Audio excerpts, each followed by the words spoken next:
Pernahkah kalian mendengar tentang mobil listrik atau mobil tenaga surya? Tahu nggak sih kalau yang aku sebutin tadi termasuk contoh teknologi ramah lingkungan loh? Kenapa ya bisa dibilang begitu? Yuk simak videonya sampai akhir. Assalamualaikum warahmatullahi wabarakatuh. Tabi pun. Halo teman-teman, perkenalkan namaku Nurul Atskia. Bagaimana kabarnya kali ini? Semoga kita semua sehat selalu ya. Pada kesempatan kali ini kita akan belajar mengenai teknologi ramah lingkungan. Sebelum itu, marilah kita bersama-sama berdoa terlebih dahulu. Berdoa mulai. Raditu billahi rabba wa bil islami dina wa bi Muhammadin nabiyya wa rasula. Rabbi zidni ilma warzuqni fahma. Amin ya rabbal alamin. Teman-teman, kalian pasti sudah tahu kan kita akan belajar apa? Nah, di awal video sudah disebutkan materi yang akan kita bahas kali ini, yaitu teknologi ramah lingkungan. Apa sih teknologi ramah lingkungan itu?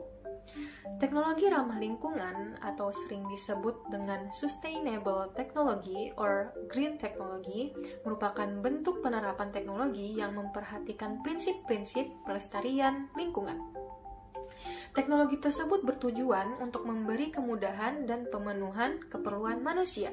Teknologi tersebut memanfaatkan sumber daya alam yang dapat diperbarui dan tidak menghasilkan limbah yang membahayakan lingkungan. Selain itu, teknologi ramah lingkungan juga dapat menggunakan bahan yang dapat didaur ulang. Lingkungan sekitar kita tidak lepas dari pemanfaatan teknologi, mulai dari bidang pertanian, industri besar, dan industri berskala rumah tangga. Pemanfaatan teknologi yang tidak tepat dapat mengakibatkan kerusakan pada lingkungan. Oleh karena itu, sebagai warga negara yang baik, kita harus memperhatikan lingkungan di sekitar kita ya. Selain untuk menjaga kelestarian alam, menjaga lingkungan bermanfaat pula untuk menjaga kesehatan diri sendiri dan keluarga. Teknologi ramah lingkungan telah diterapkan dalam berbagai bidang, antara lain di bidang energi, transportasi, lingkungan, dan industri.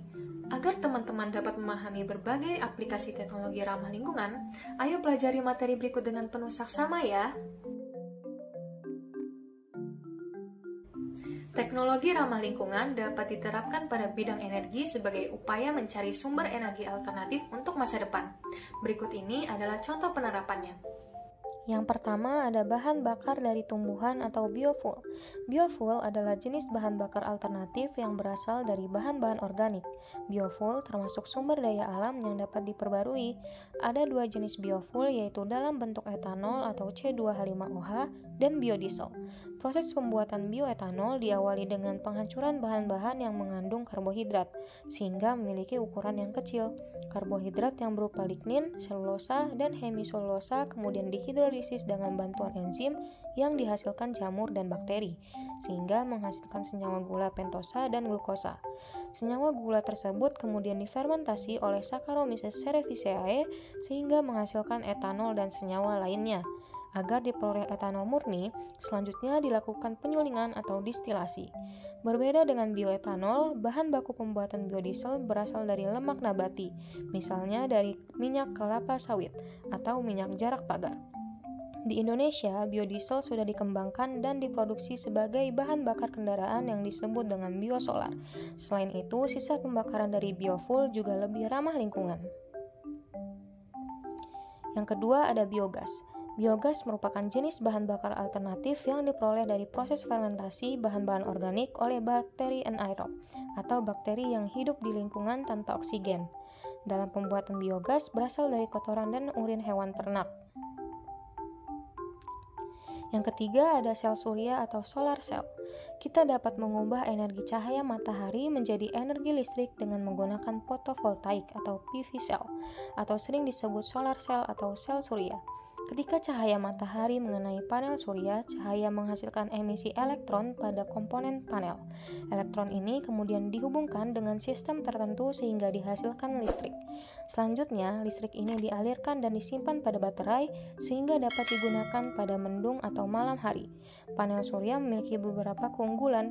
Di antaranya, tidak menghasilkan emisi gas rumah kaca, mampu menghasilkan energi cukup besar, dan mudah dipasang atau dipindahkan atau dikembangkan. Meskipun memiliki banyak keunggulan, panel surya juga memiliki beberapa kekurangan. Di antaranya adalah membutuhkan sistem penyimpanan listrik dan komponen pada panel. Surya ini termasuk jenis bahan yang berbahaya. Bahan tersebut harus didaur ulang dengan benar setelah pemakaian selama 20-25 tahun.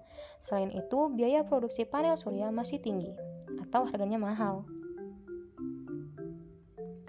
Yang keempat ada pembangkit listrik tenaga air atau hydropower. Tenaga air atau hydropower menggunakan energi gerak atau energi kinetik dari aliran air untuk menghasilkan listrik. Siklus air dari hydropower diawali dengan proses evaporasi atau penguapan air yang kemudian membentuk awan dan hujan. Air hujan yang terdapat pada dataran tinggi selanjutnya mengalir ke daerah yang lebih rendah melalui sungai. Cara yang paling umum untuk memanfaatkan hydropower ini yaitu dengan membangun dan membendung sungai besar untuk membentuk tempat penampungan air. Air yang dibentuk dialirkan melalui suatu pipa besar dengan debit atau laju tertentu untuk memutar turbin generator yang akan menghasilkan listrik. Yang kelima ada pembangkit listrik tenaga pasang surut air laut dan ombak atau ocean power. Kita juga dapat menghasilkan listrik dari energi pasang surut air laut dan ombak. Di beberapa pantai, level ketinggian air dapat naik atau turun hingga 6 meter bahkan lebih. Bendungan dibangun melintasi bibir pantai untuk mengambil energi pada aliran air laut untuk digunakan sebagai hydropower.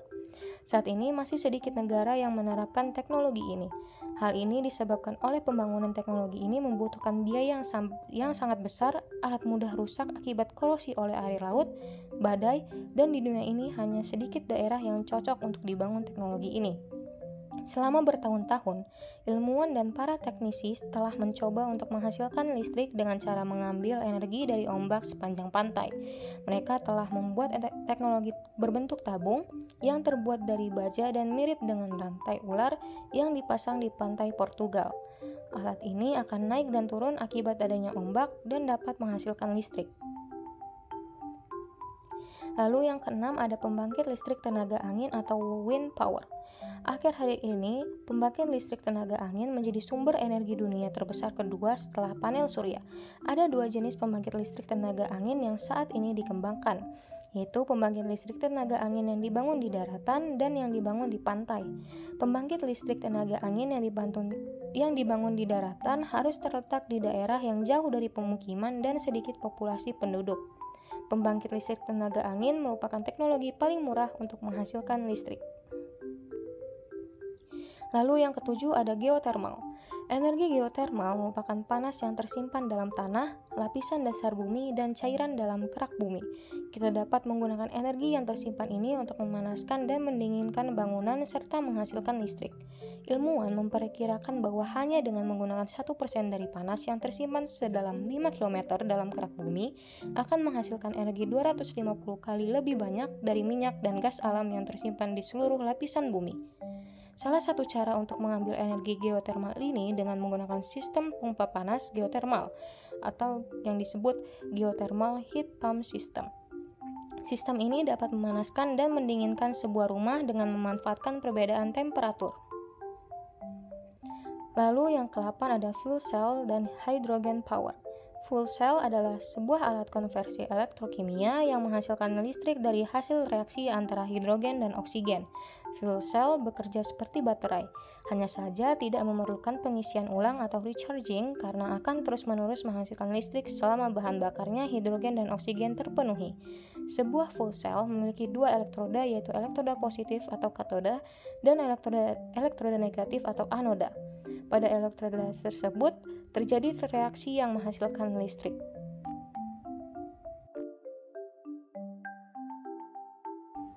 Teknologi ramah lingkungan dapat diterapkan pada bidang transportasi sebagai upaya menciptakan kendaraan yang tidak menghasilkan emisi atau limbah yang berbahaya bagi lingkungan. Berikut ini beberapa contoh kendaraan yang menerapkan teknologi ramah lingkungan. Yang pertama ada kendaraan hidrogen atau hydrogen vehicle. Kendaraan ini menggunakan bahan bakar hidrogen. Pada kendaraan tersebut terpasang alat yang mampu merubah energi kimia dari hidrogen jadi energi mekanik. Alat tersebut bekerja dengan cara membakar hidrogen dalam mesin pembakaran internal atau dengan mereaksikan hidrogen dengan oksigen dalam fuel cell untuk menggerakkan motor listrik.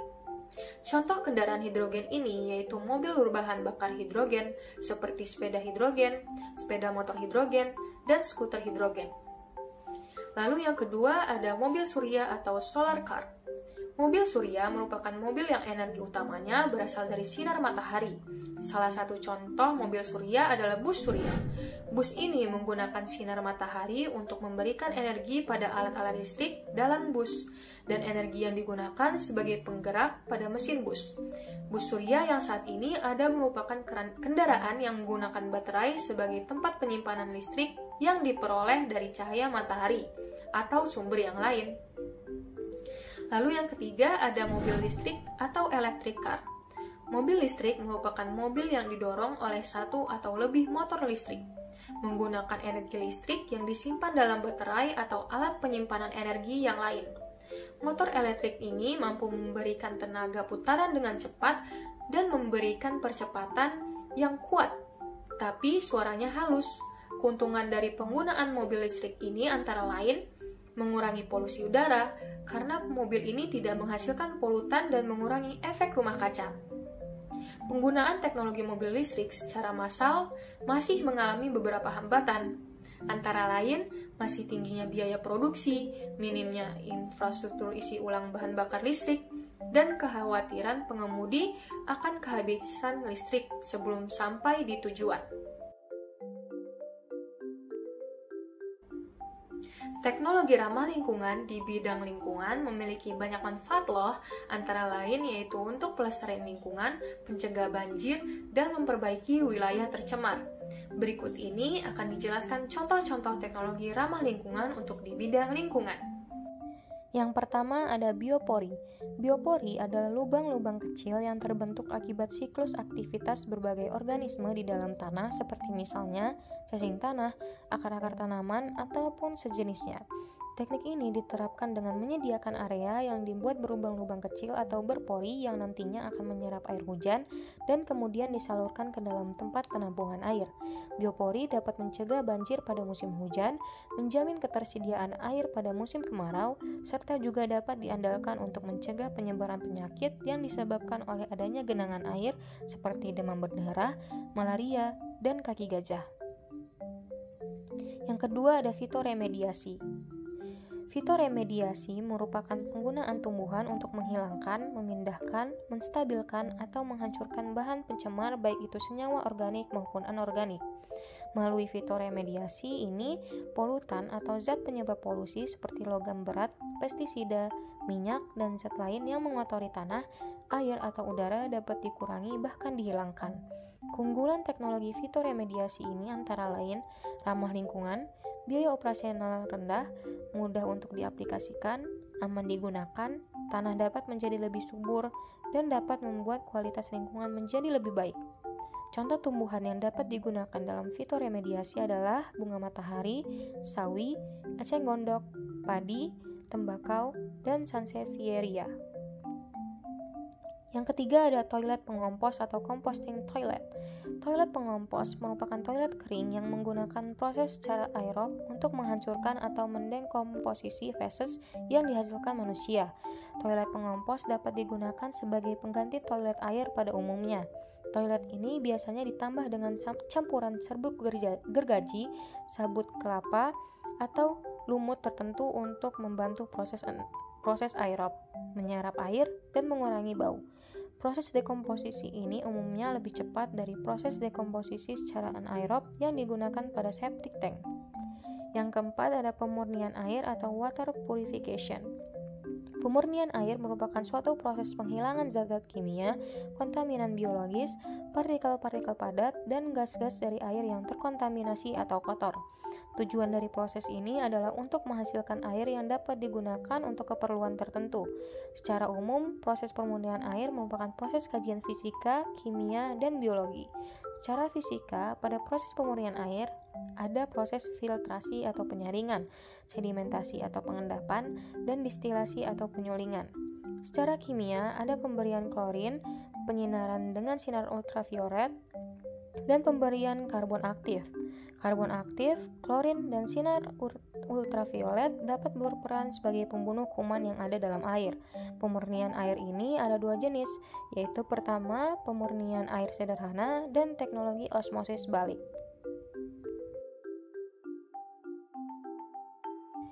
Yang pertama ada biopulping.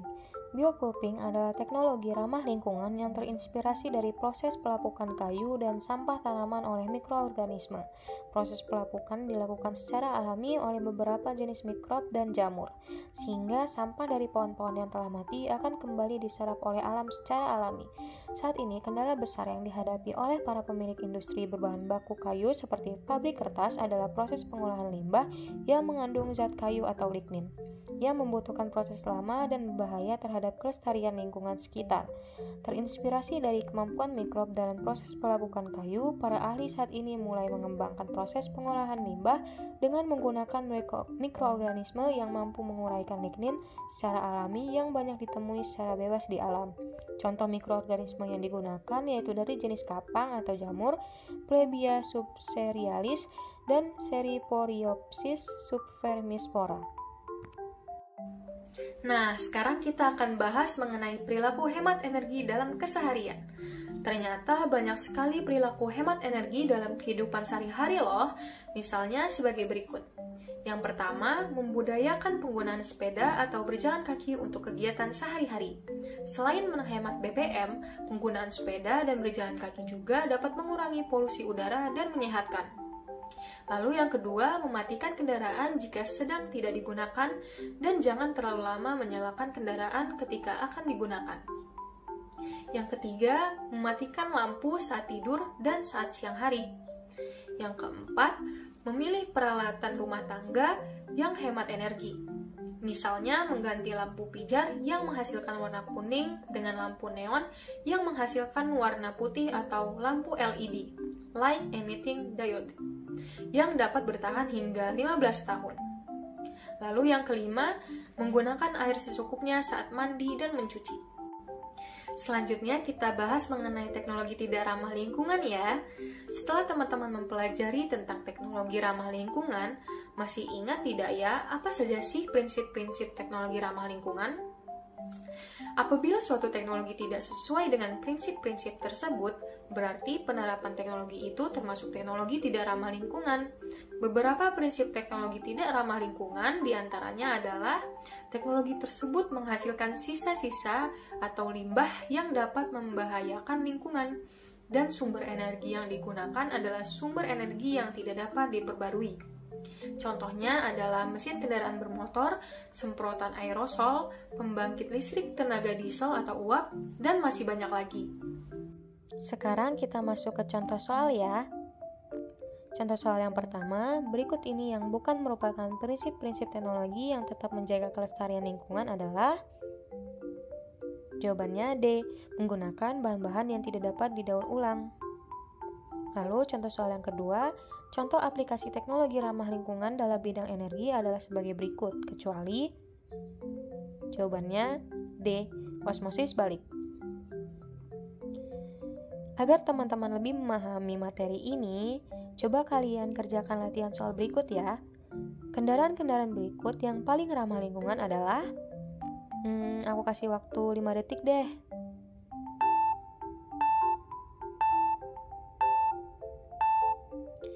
Ya, jawabannya adalah B, bus dengan mesin motor listrik. Wah, ternyata fisika sangatlah dekat ya dengan kehidupan kita sehari-hari. Dari penjelasan ini, kita memahami tentang teknologi ramah lingkungan serta teknologi tidak ramah lingkungan. Jangan lupa belajar dan banyak baca bukunya ya teman-teman. Tetap semangat. Cukup sekian penjelasan dari saya akhiri. Wassalamualaikum warahmatullahi wabarakatuh.